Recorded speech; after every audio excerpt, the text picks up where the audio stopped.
వాట్సాప్లో Indian bulls and company వాళ్ళు ఒక కాల్ చేసి మీకు 50,000 లోన్ ఇస్తామని చెప్పి ఫస్ట్ మీరు ఆధార్ కార్డు పాన్ కార్డు పెట్టండి అని చెప్పి పెట్టించుకున్నారు. పెట్టిన తర్వాత లోన్ అప్రూవల్ అయింది సార్, మీకు ఇన్సూరెన్స్ చేస్తాము, ఆ ఇన్సూరెన్స్ మీద మీకు లోన్ ఇవ్వబడుతుందని చెప్పి ఆ ఇన్సూరెన్స్ మనకు వాట్సాప్లో పెడుతున్నారు. పెట్టిన తర్వాత దానికి ఒక 3,250 రూపాయలు కట్టమని చెప్పి ఛార్జ్ చేయండి సార్. ఛార్జ్ చేస్తే మీరు ఛార్జ్ చేసిన వితిన్ 15 మినిట్స్లో మీకు అమౌంట్ పడిద్ది అని చెప్పి చెప్తున్నారు. తర్వాత ఇంకా అది కట్టిన తర్వాత మళ్ళీ సార్ మళ్ళీ మీరు కిస్తీ కట్టుకుంటే మీకు లోన్ మిస్టేక్గా ఉంది సార్. ఒక కిస్తీ కట్టుకుంటే మీకు 2 నెలలు బోనస్ వచ్చింది. బోనస్ వచ్చిన తర్వాత మీరు 2 నెలలు కిస్తీ కట్టే పని ఉండదని చెప్పి 5,550 రూపాయలు కట్టించుకుంటున్నారు సార్.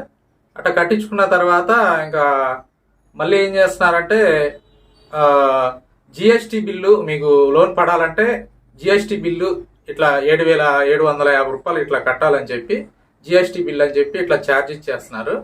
ఇట్లా ఛార్జ్ ఇచ్చేసి ఫ్రాడ్ చేస్తున్నారు సార్. సరే అది అయిపోయింది. సరే మళ్ళీ అమౌంట్ పడలేదు ఏంటి సార్ 15 మినిట్స్లో అని చెప్పి అడిగితే మళ్ళీ ఓటీపీ ఛార్జెస్ పడుతున్నాయండి, ఓటీపీ ఛార్జెస్ కడితే మీకు అమౌంట్ అప్రూవల్ అవుతుందని చెప్పి ఇట్లా ఫ్రాడ్ చేస్తున్నారు సార్. ఇండియన్ బుల్స్ అనేది కంపెనీని మీరు నమ్మొద్దు, వాటి నుంచి వచ్చే వాటిని జాగ్రత్త చూసుకొని అప్రమత్తంగా ఉండమని చెప్పి ప్రజలందరినీ అడుగుతున్నాను.